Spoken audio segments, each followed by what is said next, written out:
Ya karena ada yang Sri, kita ulang dari awal lagi. Tulisannya lupa dia.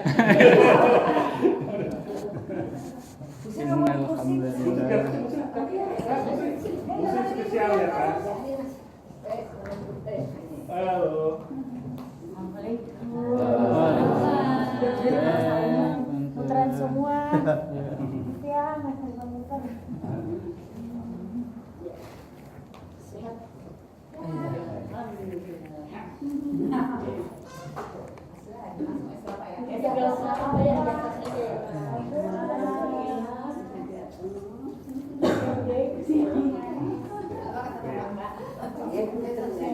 Ya. Alhamdulillahirabbil alamin wassalatu wassalamu ala asyrafil anbiya wal mursalin sayyidina Muhammadin wa ala alihi wa sahbihi ajma'in wa ba'd. Alhamdulillah senang sekali hari ini bisa berkumpul bareng yang Uti ya, ada yang Sri, ada Tante Dian, ada Om Dodo yang dari jauh ya. Ini sudah rekor bolak-balik Baitul ini ya, Baitul Masjid, Baitul Makkah ya. Dan juga om-om semuanya, om dan tante, Om Sony, Tante Nunu, Tante Oci, terutama sekali Tante Rini yang sedang berbahagia, yang sebentar lagi mau menyambut cucu pertama ya, insya Allah. Terima kasih yang sudah menjamu, jamuannya juga luar biasa, ini banyak sekali. Kita bawa ini sebenarnya cuma kayaknya makin gak habis lagi. Udah banyak ya, alhamdulillah. Ada rambutan segala ya. Ya kita doakan juga semoga temannya Eja ini segera menyusul. 2019 ganti status ya. Ya apapun pilihan Anda, kita tetap bersaudara ya. Pilih nomor 1, nomor 2 terserah Anda, saya nggak akan kampanye. Belajar ya.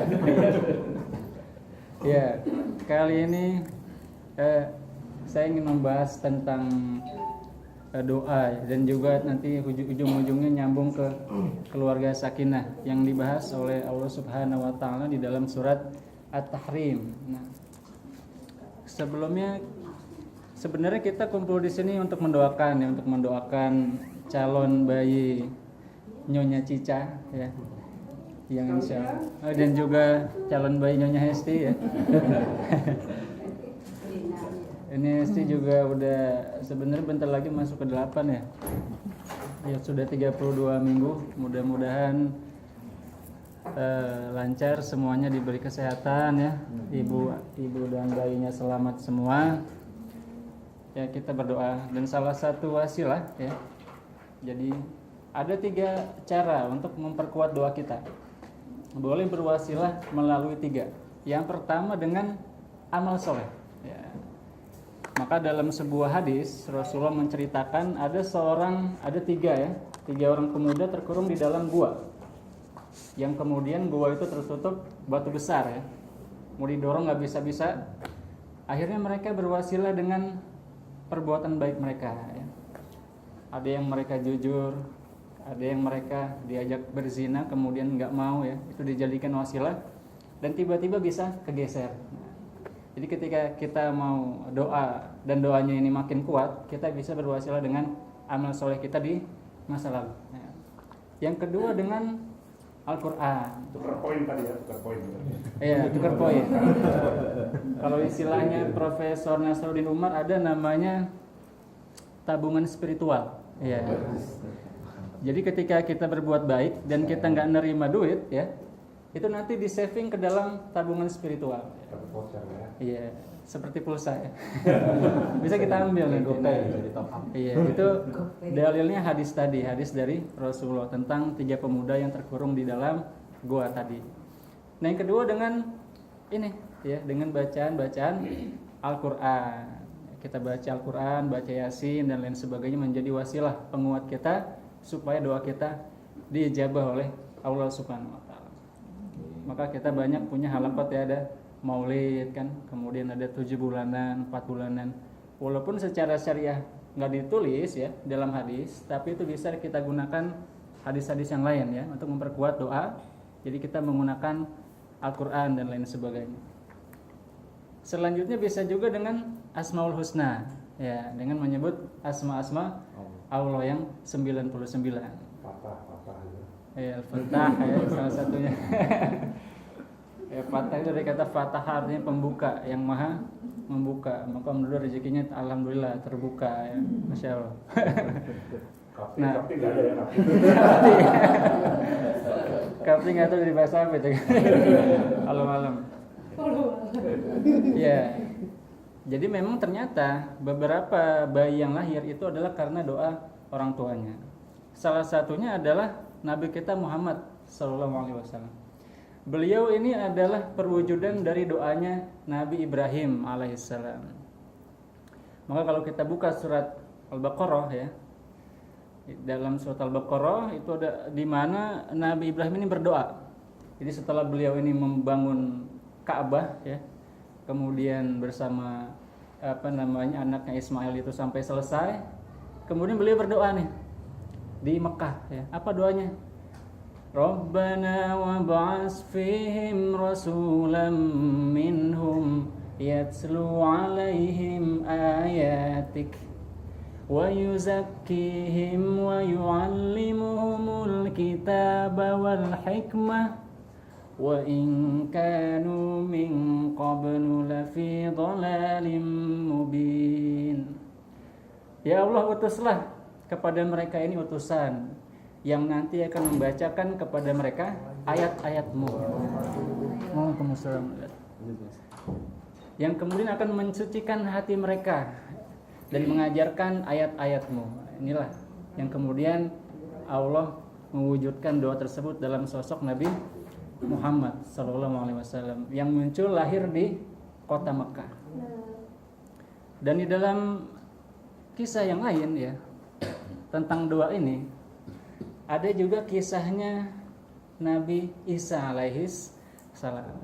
Nah, yang menarik Nabi Isa ini ya, dia ini adalah perwujudan harapan dari neneknya. Jadi neneknya siapa? Neneknya adalah istrinya Imran yang diabadikan namanya menjadi surat Ali Imran, yaitu keluarganya Imran. Jadi Imran ini punya istri. Nah, walaupun nggak disebutkan namanya ya di Al-Quran ya, itu ada di surat Ali Imran, di mana si istrinya Imran ini pengen anak laki-laki. Kenapa? Karena Imran ini, beliau ini adalah salah satu penunggu masjid ya. Jadi yang memakmurkan masjid ini beliau, dan dia pengen anaknya juga nanti menjadi pemakmur masjid ya. Tapi kemudian ternyata anaknya adalah perempuan. Siapa anaknya? Maryam. Tapi ternyata doanya itu, jadi doa itu ada beberapa level ya. Jadi menurut Syekh Al-Arifi, jadi doa itu bisa ada beberapa passing effect ya. Doa itu passing effect, tapi ada beberapa fase. Yang pertama kita berdoa tapi diganti dengan yang lebih baik.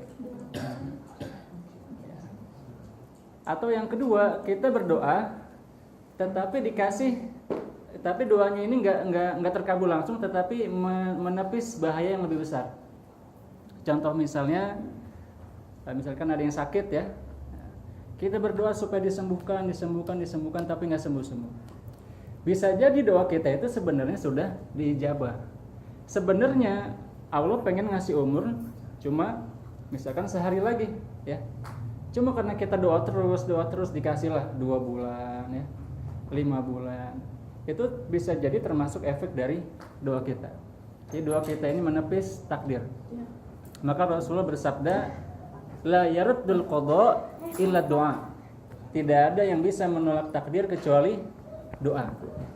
Karena yang bisa merubah takdir adalah yang membuat takdir itu sendiri, yaitu Allah Subhanahu wa taala. Maka ketika kita kepepet pun ya kita masih bisa berdoa.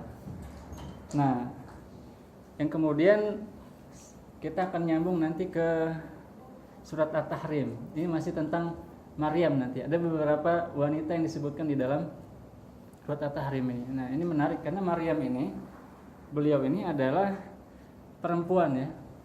Jadi mungkin satu-satunya nama perempuan yang diabadikan dalam Al-Quran ya. Karena memang sosok perempuan ini penting sekali ya. Bahkan di dalam Mahfuzat dikatakan perempuan adalah sekolah pertama ya. Al-Madrasatul Ula ya, bagi kita semua ya, bagi ya semua yang lahir pasti dididik pertama oleh orang tuanya, oleh ibunya. Nah, dalam surat At-Tahrim ini ada sebuah cerita, ada 3 ya, ada 3 perempuan yang disebut di surat At-Tahrim. Nah, pertama itu dalam surat At-Tahrim di awal-awal diceritakan tentang ada polemik di dalam rumah tangganya Rasulullah. Yang jarang datang.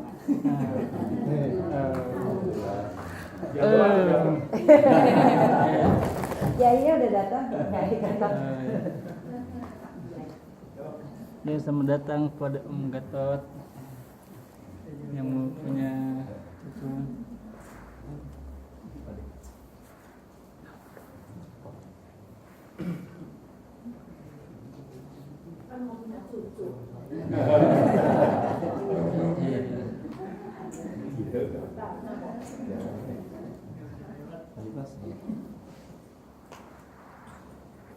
Ya, sambil ingat-ingat ayatnya.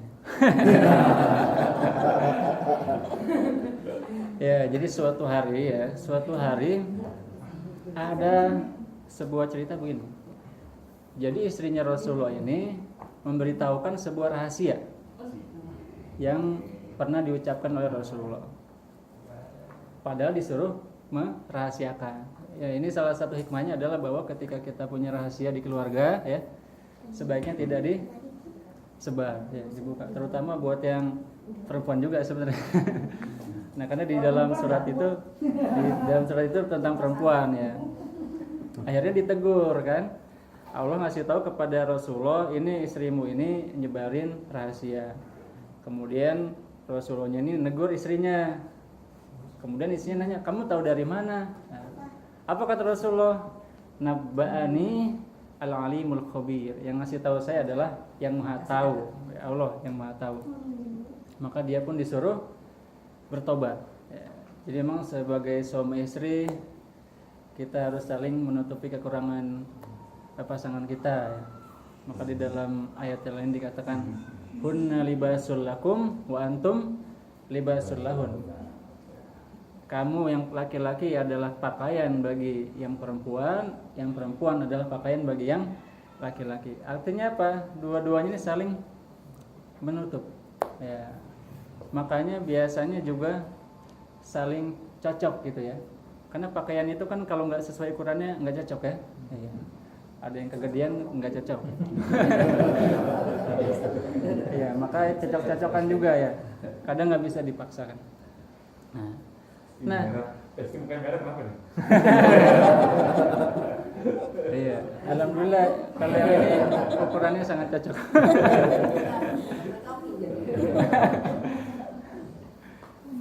Nah, selanjutnya di surat At-Tahrim tersebut, itu Allah Subhanahu wa Ta'ala nanti memberikan sebuah ayat tentang taubat. Ya. Tubu ilallahi taubatan nasuha. Asa rabbukum ayyukaffir ankum sayyiatikum wa yudkhilukum jannatin tajri min tahtihal anhar. Ya, kalau kita sudah berbuat salah, bahkan istri Nabi pun pernah salah ya, maka Allah menyuruh untuk bertobat. Asa Rabbukum ayyukaffir ankum sayyiatikum. Mudah-mudahan nanti keburukan-keburukan kamu itu ditutup oleh Allah Subhanahu wa taala dan Dia akan memasukkanmu ke dalam surga. Yauma la yukhzillahu an-nabiyya walladzina amanu ma'ah nuruhum yas'a baina aydihim wa bi aymanihim. Yang nanti di hari kiamat itu ya, Allah akan memuliakan Rasulullah dan orang-orang mukmin. Dan kemudian muncul cahaya, nuruhum yas'a, cahayanya muncul di depan mereka dan di sebelah kanan mereka. Nanti di hari kiamat Rasulullah bercahaya ya, dan orang-orang yang berdosa gelap, yang nggak punya cahaya. Maka kemudian orang-orang beriman berkata, yaquluna rabbana atmim lana nurana waghfir lana innaka ala kulli syai'in qadir. Ya Allah, sempurnakanlah cahaya kami dan ampunilah dosa-dosa kami. Kalau kita berbuat salah pun, yang pasti semua orang berbuat salah ya. Kullu ibnu Adam khata', kata Nabi. Semua anak Adam pasti berbuat salah. Wa khairul khata'in at-tawwabun. Dan orang yang berbuat salah yang terbaik adalah yang bertaubat. Nah, kemudian di ayat selanjutnya Allah menceritakan dua contoh buat orang mukmin, contoh perempuan ya. Nah, wa daraballahu mathalan lilladzina kafaru imra'ata Nuhin wa imra'ata Lut. Dan Allah membuat perumpamaan untuk orang-orang kafir, dua perempuan. Jadi emang jodoh itu beda-beda ya. Ada kadang suaminya baik, istrinya nggak baik. Lebih baik. Ya, makanya Allah kasih contoh adalah istrinya Nabi Nuh sama istrinya Nabi Lut. Ya, ini contoh yang suaminya soleh banget Nabi, tetapi istrinya mengkhianatinya. Ya. Ada yang istrinya baik banget ya, suaminya jahat. Ya.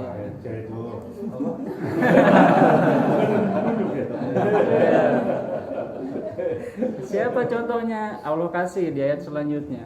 Wa daraballahu mathalan lilladzina amanu imra'ata fir'aun. Contohnya adalah istrinya Fir'aun. Jadi Fir'aun ini ternyata istrinya soleh.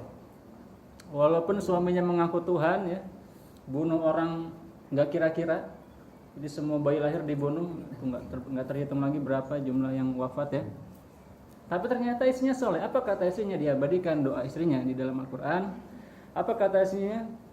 Rabbi bni li indaka baitan fil jannah wa najjini min fir'auna wa amalihi wa najjini minal qaumiz zalimin. Jadi walaupun suaminya itu mengaku Tuhan, dibenci orang, bunuh orang dan lain sebagainya, istrinya doanya apa? Ya Allah, bangunkan rumah buatku di surga dan selamatkan aku dari Fir'aun dan segala perbuatannya, dan selamatkan aku dari orang-orang yang zalim. Masya Allah. Jadi luar biasa. Dan contoh yang soleh dua-duanya juga ada ya. Yang pasti bukan bukannya lah, jauh lah. Yang pasti Nabi Muhammad ya, dan juga istri-istrinya ya. Jadi Nabi Muhammad itu pernah menikah 11 kali ya, jadi ada 11 walaupun Siapa? Nabi Muhammad ya 11 kali ya. Tapi itu setelah istri pertama meninggal ya. Jadi beliau itu baru menikah lagi di usia 50-an setelah Khadijah meninggal. Iya, jadi setelah istri pertama meninggal baru menikah lagi. Nah, walaupun iya, memang kadang ada yang bertanya begini kan, kok Nabi Muhammad boleh sih istrinya lebih dari 4 gitu ya? Kan di Quran cuma ada 4.